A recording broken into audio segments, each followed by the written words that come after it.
Line's good. Never on. Whoa. Hard. Hardly. Come on, Brent. Line's good. Got real close. The hair high, right? Try and hit 2/3. Have they saved it for her? Yes, they have. Ooh, welcome to Game of Stones, everybody. I am Sean Graham Scott, physically distancing, as always. Hello, Scott. Sean, hi. So anybody that doesn't know, we're going into a stay-at-home order tomorrow. So I did what any good Canadian would do. I went and I bought a $100 bottle of scotch today. Wow, really? Really? Like, oh boy. So what is it? It is something 16-year-old Aberfeldy 16-year-old scotch. Okay, look at you. Woo, yeah. So if anybody wants to know what I'll be doing during our stay-at-home order. Now, Scott, how does a stay-at-home order affect your life? Well, over the past 10 months, how will it change? I think I will like plan my grocery shopping a lot more as opposed to, oh shoot, I forgot that thing I need to buy. Okay. Because I'm pretty notorious for just not having one or two things. So I go to the grocery store probably more than I should. Okay. All right. Reasonable. And maybe I'll get it delivered today or delivered from now on. So there you go. Right. There you go. So all right. So here in Ontario, the provincial government yesterday announced that we will be going into a stay-at-home order as cases increase here. Our neighbors and friends over in Quebec have a provincial lockdown going on. And on the other side, Manitoba's numbers are going down. So, there's some hope out there. Hopefully that trend continues out there in Manitoba and across the West. But certainly the pandemic has affected the world of curling. That's what we are going to focus on today, as more provinces have announced that they are not going to run provincial championships. We also got some news out of Curling Canada this morning about the format for the Scotties and the Brier, which has been, of course, a heated topic in the curling community for a while. We are going to have a bit of a format change this year, which we will get to. But Scott, we thought it'd be worthwhile to go across the country, talk about what's going on in each member association as we look forward to the bubble, again, on the assumption that it happens, which I'm still not 100% sure that it will. I think that it will ultimately come down to what the World Curling Federation decides. And if there will not be World Championships this spring, I don't know if Curling Canada will fully invest and actually go through with the bubble. They do have the ability to pull out about a week before, I believe it is. So there is some time for Curling Canada. Not much, but some, as we look forward to these two events. So, Scott, just in general, what is your level of optimism for the bubble? It's really hard to say. I mean, you're right. It does come down to the WCF. And what is they've been making plans like 10 weeks in advance, or Jonathan had told us this at one point. 90 days. So they've been canceling things 90 days. So okay. we are already in that for the women's. Okay. So as of right now, it's a go. Yes. Again, we'll see. One of your bold predictions was that everything would be canceled until the fall. Is that right? I don't think it was an official bold prediction, but I think that will happen. Right. Okay. So, I mean, like, again, all of this is predicated on whether it will happen or not. I think Curling Geek said it best today on Twitter when he just wrote, "No comment." Made me laugh. Who knows? But Sean, we're nominally a curling podcast. Yeah. So why don't we talk about curling? Yeah, so let's go. We're going to go east to west, talk about what each member association has done and what we're looking at. It was interesting that over the weekend, Scott, there was a story that came out that I believe it was Gregory Strong, a CP story, where he quoted Colleen Jones rather extensively after Nova Scotia had announced that their cancellation of the provincials. And she was saying that this was really hard for her personally for a variety of reasons, which we'll talk about when we get to Nova Scotia. But also this notion that this year these are purely TV shows. They're only being run as TV shows, and it doesn't have that same sensibility of a national championship that the Brier and the Scotties usually have. So it does lead to this question of how do we assess it? I mean, one of the things about the national championship, and one of the reasons why I have continued to advocate for the format the way it is to some degree, is that everybody in the country can sign up and try. And this year, that's not the case. Yeah, that's not the case. It's super interesting because I was thinking about this earlier this week that curling is what I would call the most democratic of sports, right? Literally anybody can sign up in Canada for playdowns to go towards nationals, and in theory, you could get off the couch and win a national championship. Yes, and I really really love that about the sport. That's if I was describing curling to somebody who didn't know anything about it, that is one of the things that I would emphasize in my 5-minute pitch is that really anybody can do it. And in the years leading up to this, really since the Olympics became a thing, it's become increasingly less democratic, right? As we have the separation between the pros and joes, as Mike Fournier calls it. yep. And it won't feel the same this year simply because you're right. There's some people that by circumstance won't be able to go because they didn't get the chance, and by other circumstance weren't able to take time off work. It's like Krista McCarville's team, Right. So right? Didn't want to do the bubble thing. Yeah. So it will feel very different this year, again, assuming that it goes forward. So let's start with the most easternly province as we go east to west, Newfoundland and Labrador. Interestingly, easternmost province, also the province that, Scott, I haven't been able to find anything. I haven't seen any formal announcements out of Newfoundland and Labrador of what they will do. Brad Gushu will be going to the Brier as Team Canada. So that does open up a spot on the men's side for Newfoundland and Labrador. Erica Curtis represented the province at the Scotties last year. So this was one that I think a lot of folks were looking forward to, that men's side. Certainly a lot of teams were going to participate. We saw teams, the Greg Smith team, for instance, brought in a player from out of province. We've seen this when Gushu has won the Brier. More teams do enter that Newfoundland Labrador playdown.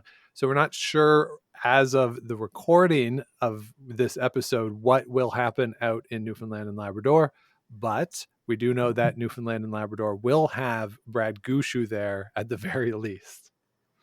Yeah. So right now both the Scotties and Tankard are scheduled the 25th to 31st of January.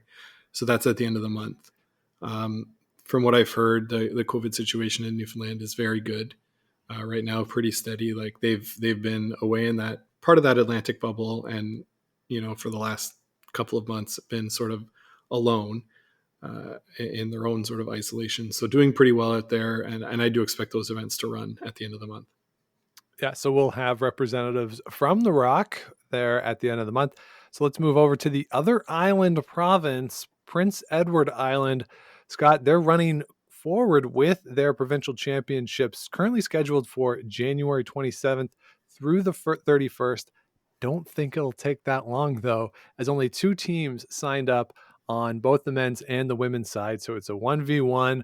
On the men's side, the legendary Eddie McKenzie taking on Blair J.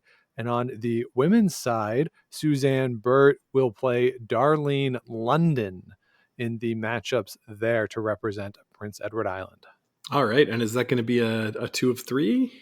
I haven't seen a formal announcement yet. The deadline was this past week, and PEI Curling tweeted out that these are the teams, and they said that the event would likely be shortened from what was anticipated. No word yet on the format yet, but I would anticipate a 3 out of 5 would be my guess. Yes, like the Russians do. Yes. It's Sean, it's going to be held in O'Leary, in Prince County, Prince Edward Island. Do you have a guess within 1,000 people of the population in the 2016 census? For O'Leary, Prince Edward Island, I'm going to say within 1,000. Yeah. 2,700. 815. Wow. Okay. See, Big you event. threw me off when you said 1,000. Like if I you know put that was on purpose. So yeah, I'm sure it's a nice little club then. Yeah.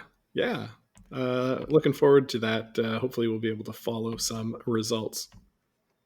Yeah, and Suzanne Burt on Twitter said that they're hoping that they will be able to stream their games out. Hopefully that is the case. Always fun to watch Suzanne Burt, particularly over the past 5 or 6 years, as she has just turned into total offense all the time. Doesn't matter what the score is. Rocks are going to be in play with Suzanne Burt. So hopefully we can see that. And I'm not familiar with either of the two teams, Blair J or Darlene London. So a couple new teams to pay attention to out there in Prince Edward Island. So let's move on over, take the ferry to Nova Scotia, where the Nova Scotia Curling Association has canceled the provincial championships. They have announced that Jamie Murphy, or Team Jamie Murphy, will represent Nova Scotia at the Brier. Of course, they won the provincial championship last year, but Jamie Murphy himself has withdrawn from the event, citing work commitments and the inability to quarantine on both sides of the event. So Jamie Murphy himself will not play, but his team will be there. So it's always fun to see them, but a little disappointing that Jamie Murphy himself can't play, Scott. Yeah, it seems like Jamie Murphy is the one that bails his team out at the end of every end with a crazy shot, right? If they're going to score, it's mostly because you did something pretty amazing. So that's tough. That's tough. Don't give them as much chance. Especially last year after the third really struggled. Mm-hmm. So, but a very experienced team in their own right. So, I'm sure they'll hold their own, and I would say expectations maybe a little lower for what we would normally have for Jamie Murphy, but not a team that you would expect in the playoffs regardless. So it's too bad, certainly, but it's not going to necessarily shift the balance of power at the Brier. Over on the women's side, as we record this, Jill Brothers has been given the invitation to go from Nova Scotia Curling. Haven't seen a formal announcement of her acceptance yet, but that's where the invitation currently is as we record.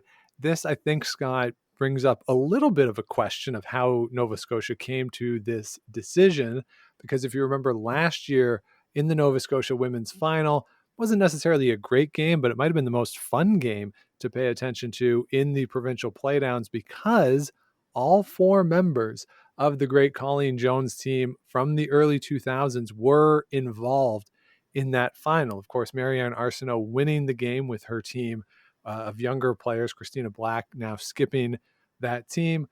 They were going up against Colleen Jones and Kim Kelly, who was throwing 4 stones. And then, of course, Nancy Delahunt was on the broadcast call for it. So it was a lot of fun to watch that game. So whereas other provinces, in cases where the champion couldn't go, have offered the spot to the runner-up, Nova Scotia decided to go with money list, and Jill Brothers won more money on tour last year than did Colleen Jones. So they decided to send the invite over to Jill Brothers. Yeah, and I think it was actually this year's money list. They won that Dave Jones event at the Mayflower Club in late October. So I've looked on Jill Brothers' Twitter, and she has an article in the Nova Scotia, in the Chronicle Herald. From December, right? December 5th, I think. So it was just after the bubble was announced, about her questions for the bubble. Now, Sean, I don't know about you, but I don't subscribe to the Chronicle Herald paper, so I couldn't read the premium content. But based on the headline, which is not written by whoever writes the article, Right. She might be thinking a little more closely about what it's going to take to be able to participate in this bubble. Now, in my opinion, Sean, I think this is a real miss from Nova Scotia Curling to say to Marianne Arsenault, I know you abandoned us for BC. I get it. It's nice out there.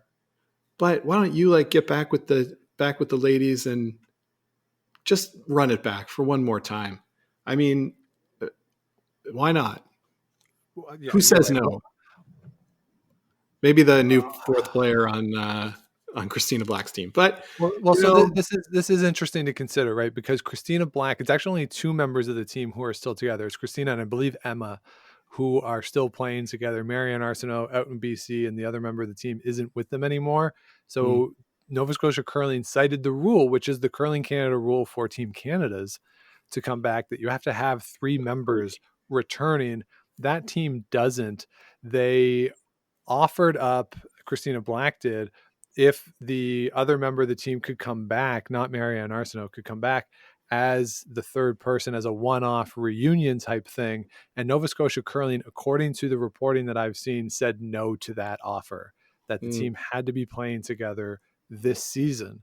So this seems to be a Nova Scotia Curling thing. I got to say, though, if I'm Nova Scotia Curling, I mean, yes, that team was good, obviously very competitive.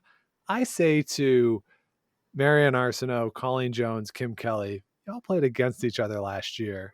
If we're going to have a one-off reunion, get Nancy Delahunt, run it back. Let's do this. Ooh, get her out of the broadcast booth, right? Say, hey. For 1 week. Why not? Now, Sean, no, I won't say that. Never mind. Yeah. Never mind. Keep going. But I do think, though, that in thinking about this, that Colleen Jones, I have to expect that Nova Scotia Curling ran this by her before, that they talked to her and that Colleen Jones wasn't interested in playing in the Scotties. Remember last year, I believe the reason that they played in the Provincial Scotties was as a tune-up for the senior championship. And that's right. Yes. So I don't know if she would be all that interested in going to play. I don't know this for sure, but given how important she has been to curling in Nova Scotia and how much of a presence she is still in the sport, I would think that before this decision was made, somebody put in a call to Colleen Jones to get her feeling on what the association should do. You would think, right? But things don't always work the way that you think they would. So not always. I mean, some input for sure. I wouldn't say they would offer her the spot, but input, yeah. Yeah. So we'll see what happens. We'll see if Jill Brothers, we like Jill Brothers. She's been there before, very competitive team. We'll see if they end up taking the spot that has been offered to them. So let's move on over to New Brunswick, Scott, where it is a TBD, the situation in New Brunswick. They have postponed the two events, but no official word yet. I believe they are hoping that they will be able to play. Parts of New Brunswick went into the orange zone in their categorizing of the zones out in New Brunswick. So they were not able to play as scheduled. I think they're hoping either to move the event or that the situation will stabilize and the region will get back under the orange zone. So no official word yet. Last year's champions were James Grattan and Andrea Crawford, if it comes to that situation. But as of right now, nothing official out of New Brunswick.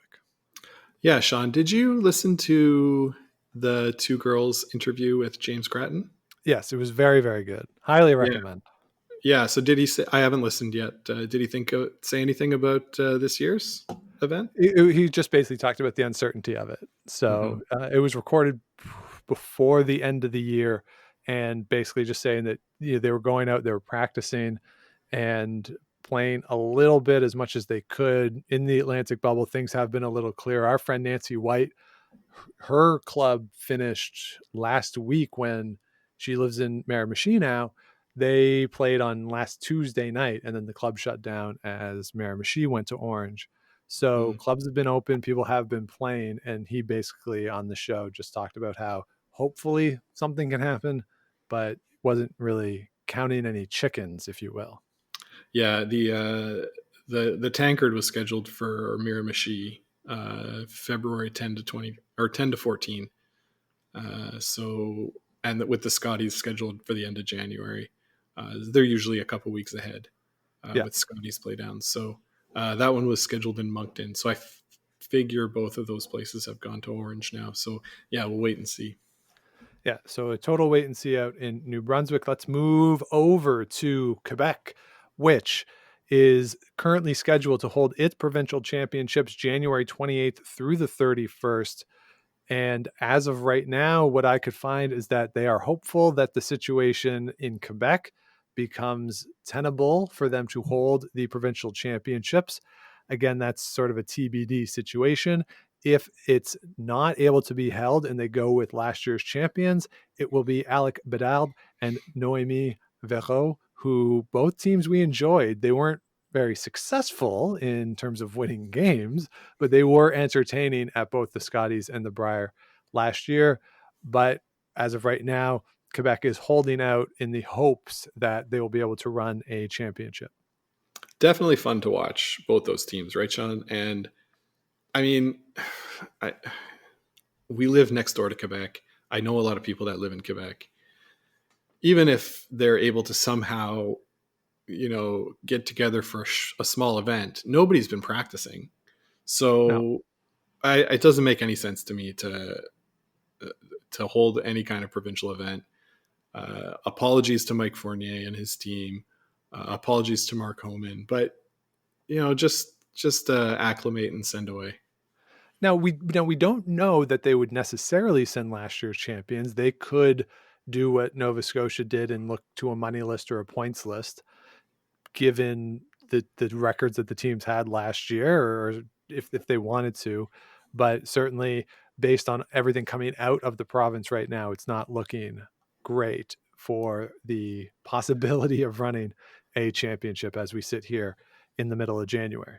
Well, Sean, they'd have to play all their games during the day because can't be out past 8:00 because of the curfew. Yeah. So I'll say this, we live very close to Quebec, right? I walk to Quebec in normal times every weekday, as that's where I work. And when they went into the curfew last week, I got one of those emergency notifications that's usually reserved for severe weather or the alerts when children are missing, the Amber Alerts. And I was a little surprised that I was included in that notification last week. Well, for the number of Quebec license plates I've seen driving around the last week or so, right. Makes sense. Yeah, so let's shift over our home province here, our home member association, I should say, in Ontario. No provincial championships will be held. This decision was made pretty early by the Ontario Curling Association. As we mentioned off the top, a stay-at-home order issued yesterday by the Premier, which would have extended into this championship even if they had hoped to run it. So the decision was made last month that last year's champions will represent Ontario. That will be John Epping and Rachel Homan, who will wear the red and black of Ontario. Rachel Homan, of course, pregnant, and there is some questions as to what her schedule would look like after the Scotties in the event that they won and in the event that the two Grand Slam events run as currently scheduled. But as we sit here now, the plan is for Rachel Homan to skip the team at the Scotties. Yeah, that's the plan. And to be honest, I can't see anybody squabbling with this too much, except maybe Scott McDonald. But again, these guys haven't been able to practice to the extent that they would normally be able to practice and play. So In this case, I think it makes a lot of sense to send a quote unquote pro lineup out of Ontario. Yeah, and again, it's not a situation where the justification is totally offline. These are the two teams that won. Ontario is not the only province that has gone with this as the criteria. So, you're kind of covered there in a way. Same situation up north, where Brad Jacobs is going to represent Northern Ontario at the Brier as last year's champion. As we talked about previously on the show, Krista McCarville and her team declined the invitation from the Northern Ontario Curling Association, citing their work commitments and, again, the need to quarantine on both sides of the event. So instead, Krista Burns and her team, which were the runner-up last year, they will wear the moose in Calgary.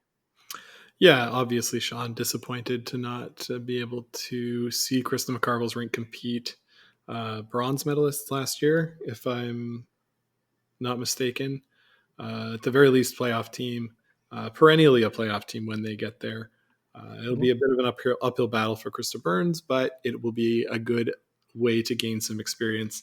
They've also got Amanda Gates as their lead, who used to play with Tracy Fleury and has a few Scotties appearances under her belt. Yeah, it's always good to see fresh teams at these events. Obviously, if you were to talk to Krista Burns, I'm sure this is not the way she wanted to earn that entry.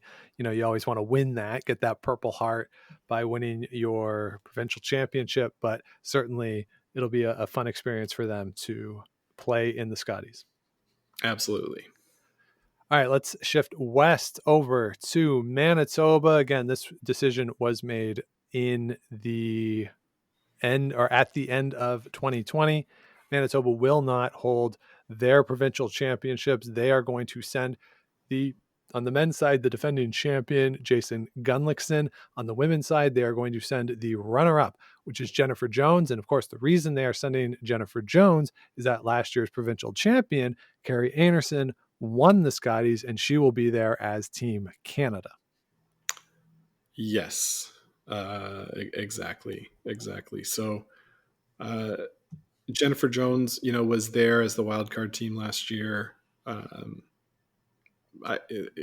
You're not going to be surprised to see Jennifer Jones at an event like this. They will not have Don McEwen, nope. I don't believe, for this event. Sean, when the bubble was announced, did you read if fifths are going into the bubble too, or no? I don't think that was included as a formal announcement. I would be stunned if they didn't have fifths, though. Yeah, because they do so much when it comes to reading the ice. And no, but also, like, if someone gets sick, if you have symptoms, you're not going to be allowed out there. Like, even if you just have a little cough, they're going to shut you into your room. So you're going to have fifth players. 3-man curling, 3-player curling. I'm here for it. I mean, we saw it at the 2014 Scotties, and I believe Kessa Van Osh and her team won a game with 3, with Kessa Van Osh not actually participating in that game, as she was one of the members who was sick. But it's such a struggle to do that. It was like they came off the ice after that game, and I was down in the media area, and they were just exhausted. Like most curlers, when they come off the ice, even after a win, they look a little tired. They look just completely gassed after that game. And it would be unfortunate if a team had to go with 3 just because of how hard it is at that level. Yeah, and especially a 10-end game, right? Like, yeah.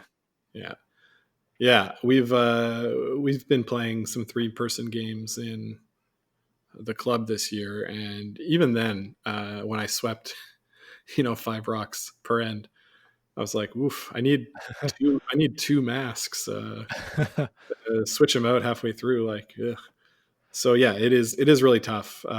But where I was going with that is that we'll get our first look at Lisa Weigel as the full-time lead for Jennifer Jones. So it'll be cool to see that, and to see Lisa Weigel executing those tick shots. I don't know. It'll be weird. It'll be weird to see it when she's up against Homan's team, especially. Oh yeah, and that will be a primetime game, and it will be the feature game. I'm going to say, depending on how the pools work out, if they're in the same pool, it will be the Wednesday night game. This is my bold prediction for that. How's that? Ooh, I like that. I say that just because that's what they did with the Kathy O Jennifer Jones game. So Yeah. but the rivalry's Wednesday night. Now, Scott, I do think though Manitoba is probably the one province where it would have been the hardest to make this decision on what to do, because it is, I think, the most loaded province right now in terms of high quality teams. So for the Manitoba Curling Association to go with the defending champions, it's easy to say why and to justify that. But if you're looking at the roster of teams you could have sent, you could have gone with points from last year. You could have gone with money from last year and gotten different teams. So that is a hard decision, I think, for them to make. And especially with Carrie Anderson having won the Scotties and being Team Canada, it could have presented the opportunity to go with a different criteria for deciding who would represent Manitoba. But they ultimately landed on defending champion. I guess that is the most equitable way to do it. But certainly I'm glad I didn't have to make that decision. Yeah, for sure. And I think we'll talk a little bit later about the added wildcard teams, but I think everybody will get a chance to play that are in the top 3 of those provinces. I'm thinking of teams like Braden Calvert, Tanner Horgan, might be the ones on the outside looking in from the Manitoba's perspective. Yeah. But, and on the women's side, you're thinking Tracy Fleury, maybe sort of Darcy as well, but probably not so much. But I mean, good teams. They're good teams out of Manitoba who could have been considered for this. Yeah. And like I say, we'll talk about it, but I think Mackenzie Zacharias might sneak in the junior team there. So not only do they have the defending national women's champion, they have the defending world junior women's champion in the province, plus a Olympic gold medalist and a team that was second in points last year. So, good luck, Manitoba Curling Association. But that is the decision that was made. And like we said, that's a reasonable decision, I think, that they came to. So let's shift over to Sky of Blue, Ski of Green, our friends out in Saskatchewan. This is TBD as we sit here right now. It was announced in December that the arena event would not take place as scheduled. They canceled the agreement with the arena. There is a hope that they will still be able to have the provincial championships as scheduled somewhere, probably in a club. As we sit right now, we don't know for sure what will happen. If they go with defending champions, it gets really messy in Saskatchewan on the women's side. Men's side, pretty clear. You have Team Dunstone. They won last year. Kirk Myers, they beat in the final. Team Kirk Myers. Kirk is now, of course, on that team, and they have the requisite numbers to go forward. It gets complicated with Robin Silvernagel. That team is not together as they were last year. So only 2 members of Team Silvernagel are still playing together. So does Saskatchewan go the route of Nova Scotia and pick an alternative team? Last year's runner-up, they beat in the final the great Sherry Anderson. No idea on how Sherry Anderson would feel about going to the bubble in Calgary, but it does complicate matters right now on the women's side in Saskatchewan on the assumption that they cannot run a provincial championship. And it leads to, I think, a very tough decision for Amber Holland, Ashley Howard, and the folks out there. Big time, Sean. Big time. That's like you say, it's going to be a real can of worms. And yeah, even if you offer it to Sherry Howard, or Sherry Maddaw? No, not Sherry Maddaw or Sherry Howard. Those aren't people. Sherry Anderson. I get Sherry Maddaw is a person, but yes. Sherry Anderson. Yeah, maybe she doesn't want to risk it. Like why go and risk something for what? Maybe a chance to play on TV a few more times. You have told me that she just loves playing, and she just loves to play. This is her wanting to play and loving to play. Listen, we're going to take it, right?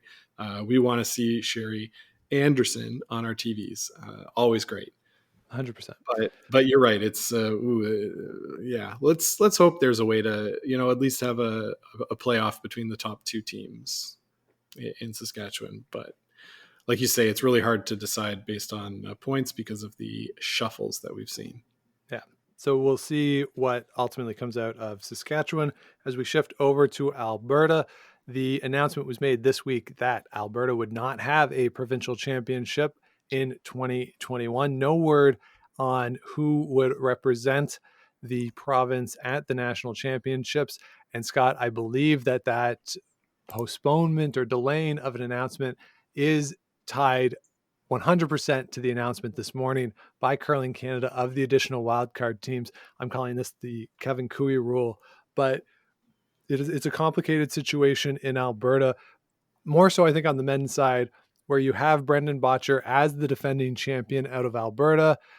You have Carsten Sturmey, who he beat in the final last year. You have Ted Appleman, who we very much enjoy, but Kevin Cooey is the problem for the Alberta Curling Association, where they probably didn't want to just say defending champion, because Kevin Cooey, of course, was in the Brier field last year as Team Canada. Not guaranteed that spot this year. So if you're the Alberta Curling Association, you want Kevin Cooey there. I think if you're Curling Canada, you want Kevin Cooey there. So this, I think, is related to the delay by Alberta in announcing their representatives. On the women's side, Laura Walker won last year. Be interesting to see where she is with her team and what their plans are. Of course, Laura had a baby in the fall, over the summer. Time doesn't mean anything. It's hard to remember when things happen, but she is a new mother. So it'd be interesting to see what happens there. They had made arrangements for Cheryl, I believe, to play for Laura early in the season. So we'll see what happens on the women's side. And if there's a situation where maybe Selena Sturmey gets a call or what happens there. But Scott, as we look at the Alberta situation, I think the announcement today clarifies a little bit where Alberta might go, and that we might get an announcement of Bottcher and Walker relatively soon. I would think so, right? Especially with Chelsea Carey's team not being together anymore. It seems pretty straightforward for me on the ladies' side. On the men's side, yeah, I'm sure they want Cooey there, but Brendan Bottcher's been in the final the last 3 years. Yeah, I mean, Cooey was in one of those finals too. One of them. Yeah, didn't do much last year. Hey, so, but Kevin Cooey, I think with John Morris, is a team that I'm more interested in watching than before. Right. So yeah, I think Curling Canada wants that team there. It's a star power for them, and the announcement today does make it seem much more likely that Alberta will announce a defending champion sometime this week. Yeah, so that would certainly be my expectation as well. So let's cross the mountains and head into British Columbia. Also announced that there would be no provincial championship. We are going to get a redux of last year. Steve Laycock and his team heading back to the Brier. And on the women's side, Corinne Brown will be representing British Columbia out in Calgary. Again, not much of a surprise here on either side. Maybe a little bit on the men's side, but it'd be hard to finagle their way into getting Tyler Tardy there somehow, which I think is, if you gave the people in British Columbia at BC Curling a little bit of truth serum, that's probably what they would want, but it's hard to justify, I think. Yeah, very hard to justify at this point of Tyler Tardy's career. So we'll get Laycock there for his, I don't know, it's got to be like mid double digits for Laycock at Briers, I would think. No way. No? I'm gonna double digits. Not quite. I would say high single digits. Okay. He's been there a lot, though. I mean, he's been there a lot. Jim Cotter, always a favorite. Love seeing Jim Cotter. Great shot maker. Still does the lift release. A lot of fun to watch them out there. Not the greatest showing last year at the Brier, but a team that can really play with most of the teams out there. So no shame in having Steve Laycock and that team represent your province, and same for Corinne Brown, former junior champion in her own right. They had a pretty good run last year at the Scotties, so it'll be fun to see them back, see if they can improve on that performance. Yeah, for sure, Sean. This will be Steve Laycock's 10th Brier appearance. Okay. So my apologies. I overestimated Steve Laycock's, but double digits. That's impressive. 10 times. Yeah. I mean, he's just such a dynamic screen presence. It's pretty forgiving for you to feel that way. And then as we head north, we'll head up to Yukon, where Dustin Mickelson's team has been acclaimed as the men's representative for the territory.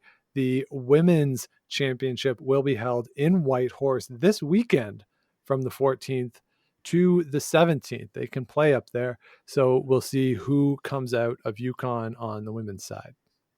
Wow, I had not heard that result, Sean, of the men's side being acclaimed, as whoever updates Wikipedia has not that out yet. Yeah, you got to do the deep research, It's very good research. Yeah. All right, we'll head on over to the Northwest Territories. They are planning to hold their territorial championship at the end of the month into February in Yellowknife.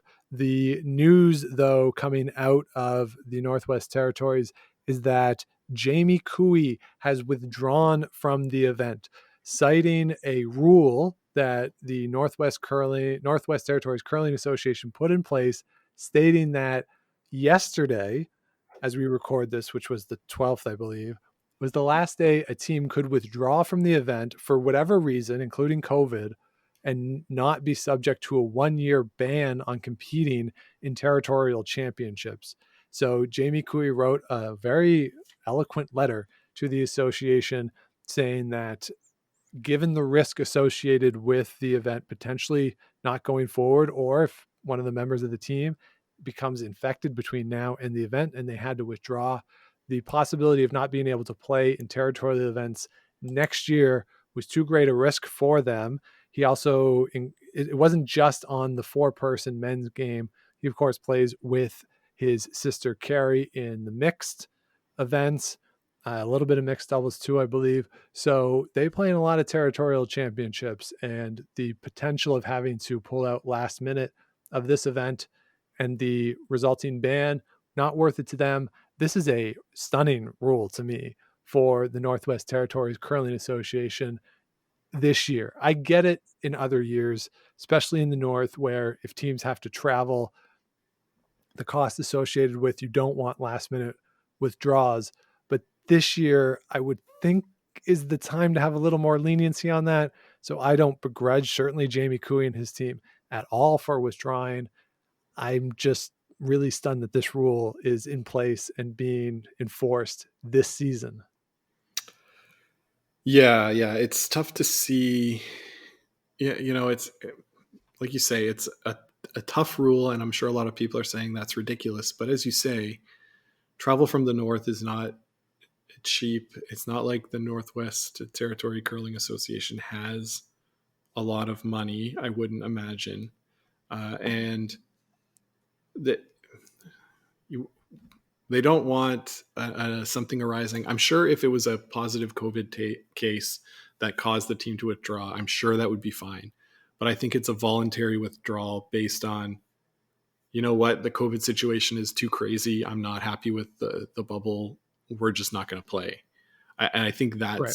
This is more intended to deal with, because, like you say, if there's a positive case and they can't play because of that or can't travel because of that, I can't see there being any reason to suspend them. But I could see some people on their team saying, you know what, the risks to me are too great. The work I do here at home, it's not worth it to me to isolate for, a month between going and coming.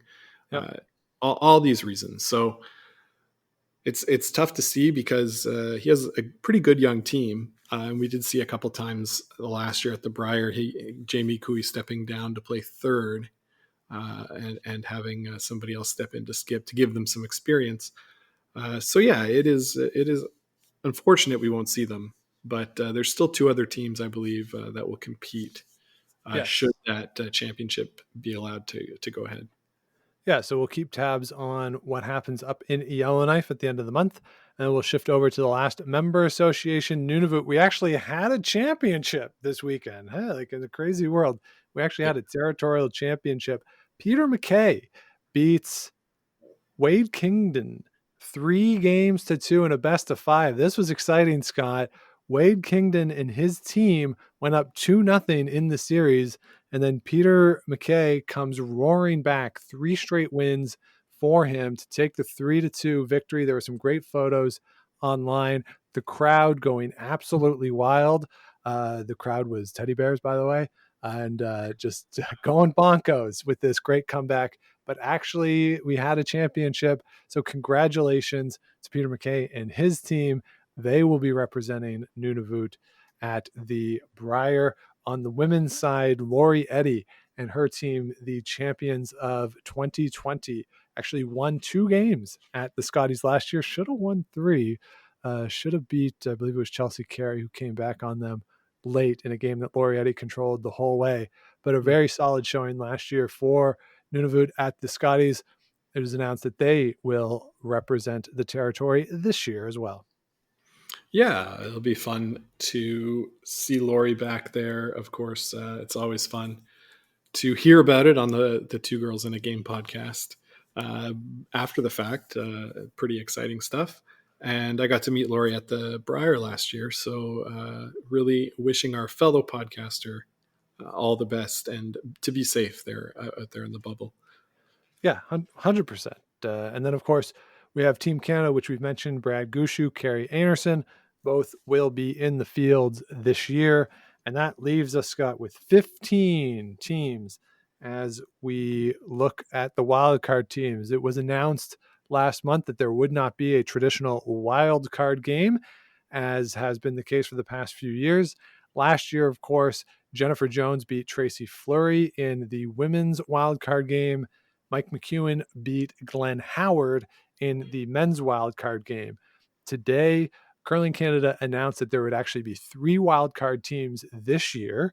And the way it will work is that the top 2 points teams from last season will have guaranteed entry, top 2 points teams that aren't going to represent a member association, and that a third wildcard team will be chosen based on criteria still yet to be determined.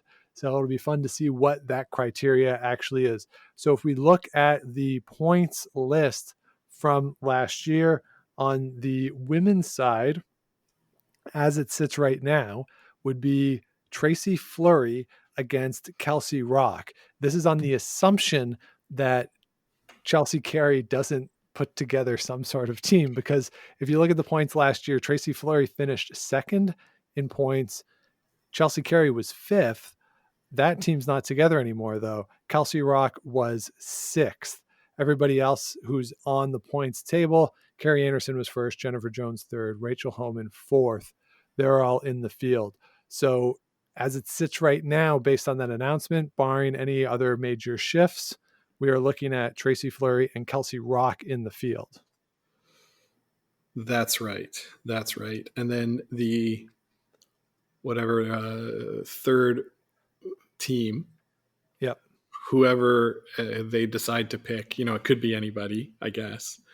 I think it'll all come down to who they pick out of Saskatchewan, right? Well, so this is where it gets complicated, right? The next team on the list, on the assumption that Suzanne Burt wins PEI. Yes. Right? So if Suzanne Burt loses, she would be in if they go with the 3rd ranked team. She was 9th last year in points. So if it gets to the point where Suzanne Burt has lost and they just go with points, it'll be her. If Suzanne Burt wins, the next team on the list is Robin Silvernagel. But again, only 2 members of that team remain. So how does Curling Canada address that? Do they say half your points from last year only count?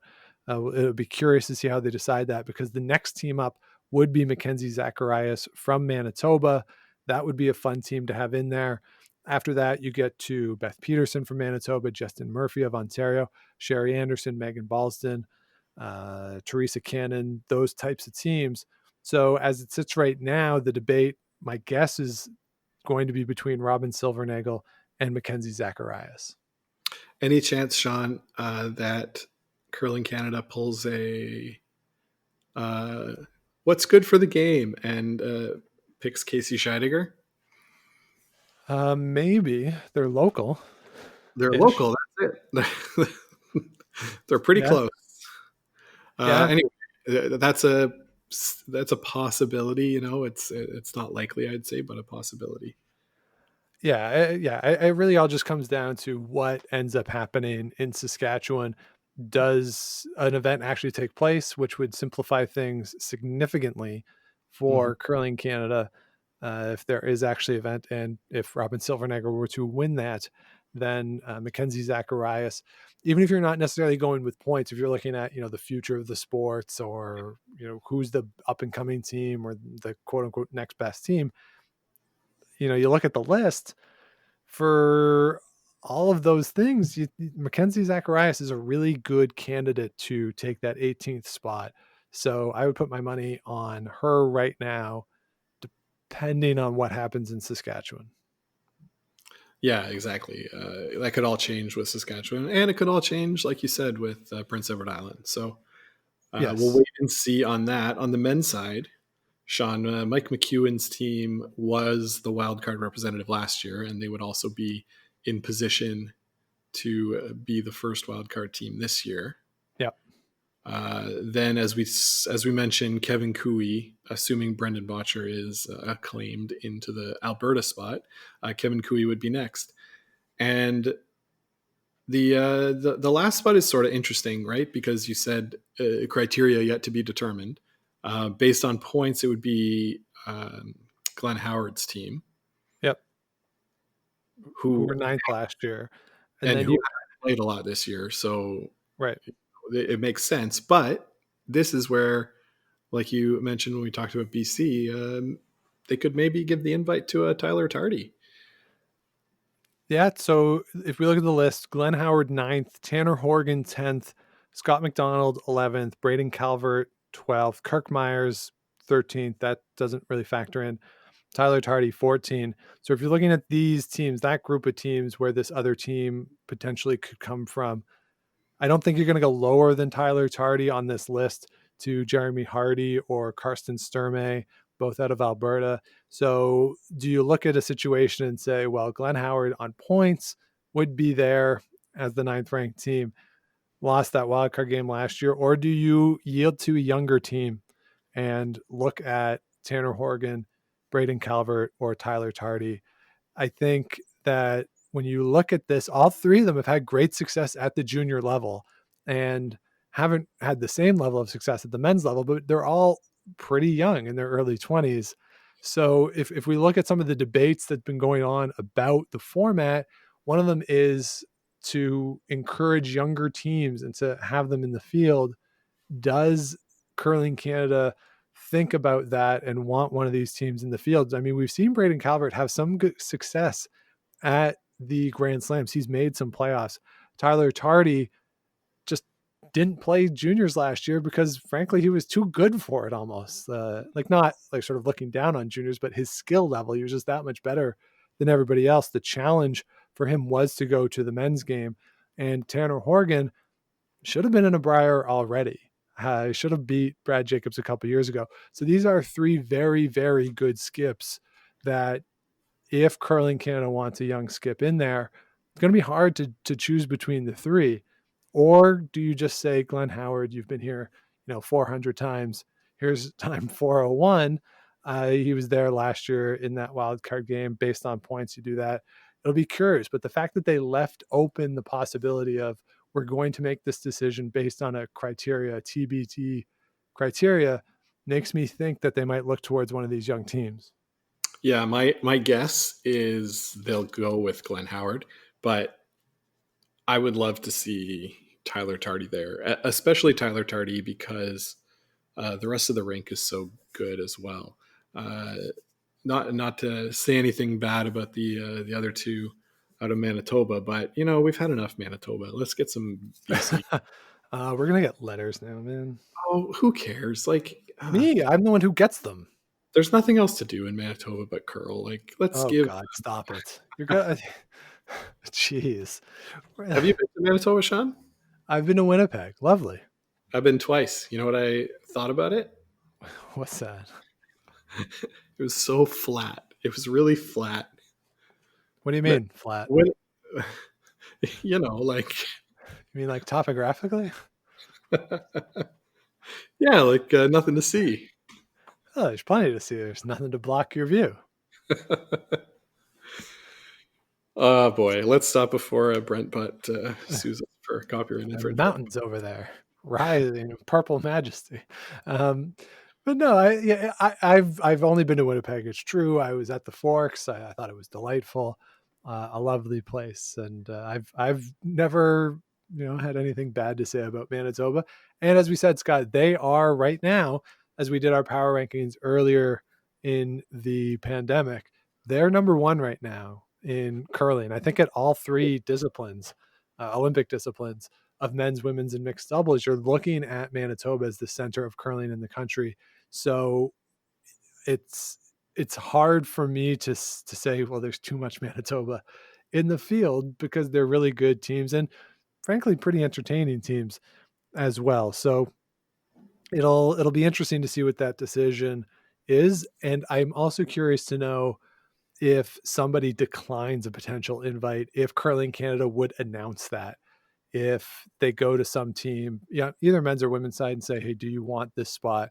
If someone were to say no, or if they would just say, hey, like our criteria was TBD, so this is who we picked, or this is who has accepted the invite. It'll be curious to see how they word the announcement whenever it comes down. Yeah, for sure. So there you go. That'll be 18 teams. It'll be divided into two pools of 9. So Scott, what do you think this means in terms of the overall format? I'm still expecting 3 games a day, because they'll need that time between draws to clear out the competitors, make sure there's no overlap. I don't think you can get to 4 draws to have that initial pool play go a little faster. So with 9 teams, does it reduce potentially the number of teams into the championship round? Do we go 3-3 on each side so that you still get 11 games out of this? Or what is your expectation for how they are going to run this with the 3 additional teams? So I would still suspect 4-4 from each of the pools for the championship round. But what I would suspect, Sean, is that we might start pool play on Friday night. And of course, there will be a bye for one team each draw this way. So I would expect, nobody to have to play three in a day. But, right, which has always been the case. Which has always been the case, but there might be some more back-to-backs, maybe some more. They want to keep the draws separate, I'm sure. Yeah, well, there's obviously going to be fewer 2-a-days, right? You're going to have maybe an additional day of only 1 game during the day in that initial round robin phase. They might also try to cut out the 3 draws in a row, where you play the night draw, morning draw, afternoon draw, or afternoon, night, morning sort of thing. So it's not 3 in a day, but it's 3 consecutive draws. We've seen that happen to some teams before, and teams hate it. I know that when they get that type of a schedule, they do not enjoy it at all, especially if you finish in the afternoon and you get the night off and then you have a split day the next day. Like they hate that. I've had players complain about that before. So maybe try to control that a little bit so that you're not having those consecutive draws as much. But yeah, I agree that the best way to do it is to start Friday night. Probably going to have a Saturday morning draw, which means more Kathy in our life. Nothing wrong with that. Give her a bump, TSN. She deserves it. And then we'll get to that 4-4 for the championship pool, and then a traditional page playoff when we get to the weekend.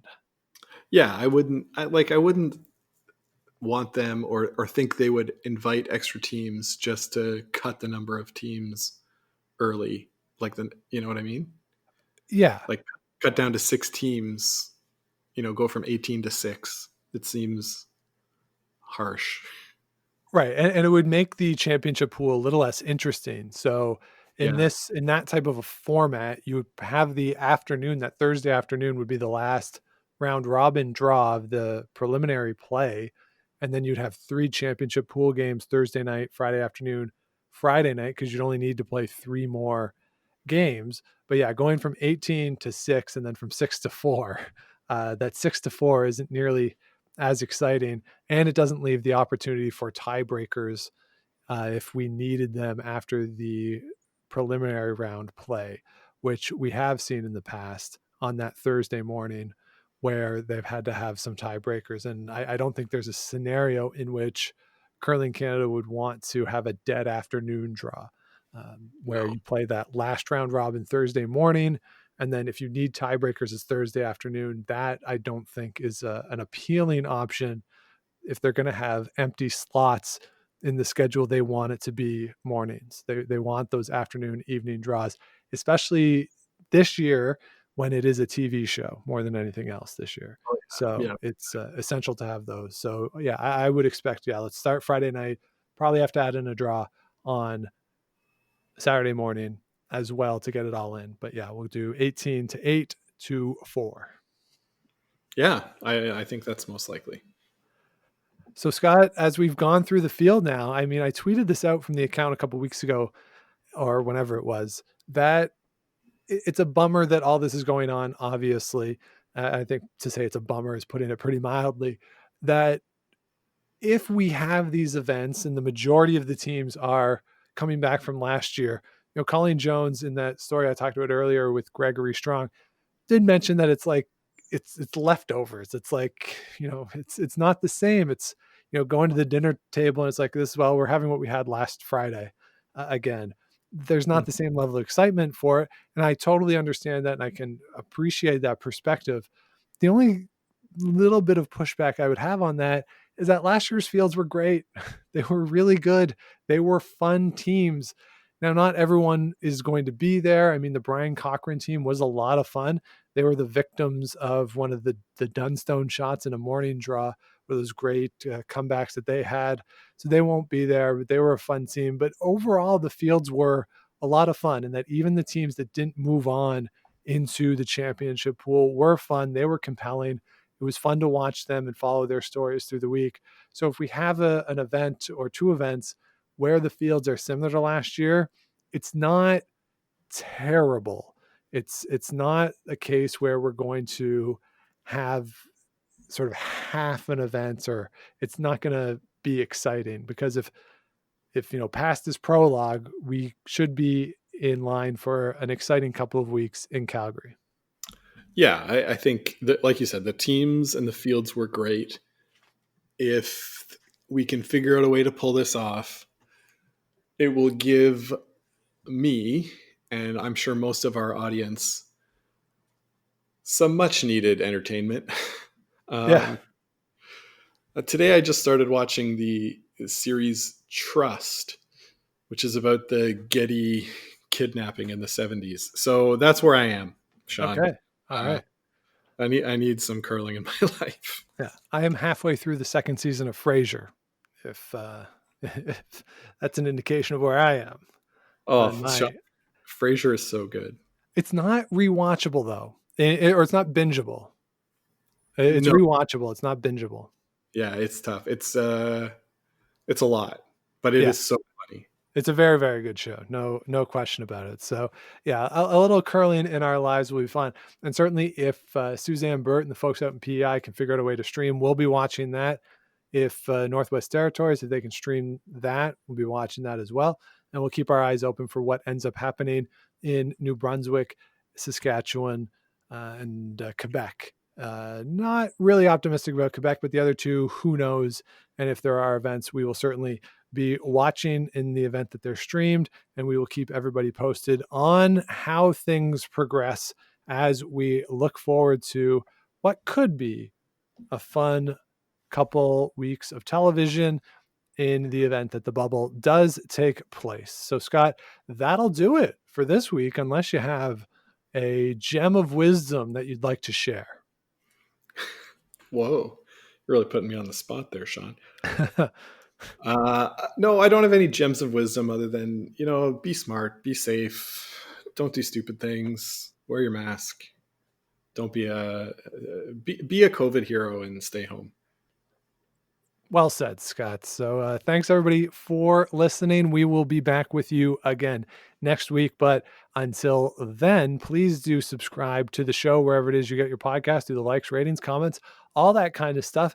I don't know if it's the way in which our stats are taken has changed, or if just more people are listening. But some changes in the stats recently, which has been kind of exciting for me to look at. So thank you, everybody, for listening. We love the support.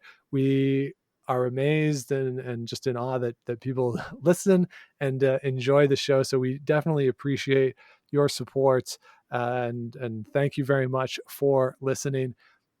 You can let us know what you want to hear on the show. Getting in touch, gameofstonespodcast@gmail.com. You can find us on social media at Game of Stones Pod on Twitter and Instagram. Scott is at Scott Lakes TV. I am at the Sean Graham, where I tweeted about thought leaders yesterday. And I don't know what a thought leader is, but yeah, I saw that. And I was thinking of that myself. I'm not sure I know either. Yeah, so if you know what a thought leader is, you can hit me up over there, and do head on over to gameofstonespod.com. All of our past episodes are available there, plus the link to the t-shirts that are still available for purchase. All proceeds going to Food Banks Canada, and we are matching those proceeds. And we're doing that monthly, so we'll do another one at the end of January. So if you get your orders in, we will match it over the next couple of weeks. I don't know if we have a running total, Scott, because a couple months you've done it, a couple months I've done it. I don't know if we've actually coordinated and have a total, but we should get a total and keep tabs on how much the total donations have been. Yeah, we'll talk offline after we're done here. Yes. So thank you again, everybody, for listening. Stay safe, and we'll be back with you next Wednesday. But until then, keep those brooms on the ice. Don't dump that intern. Make the final.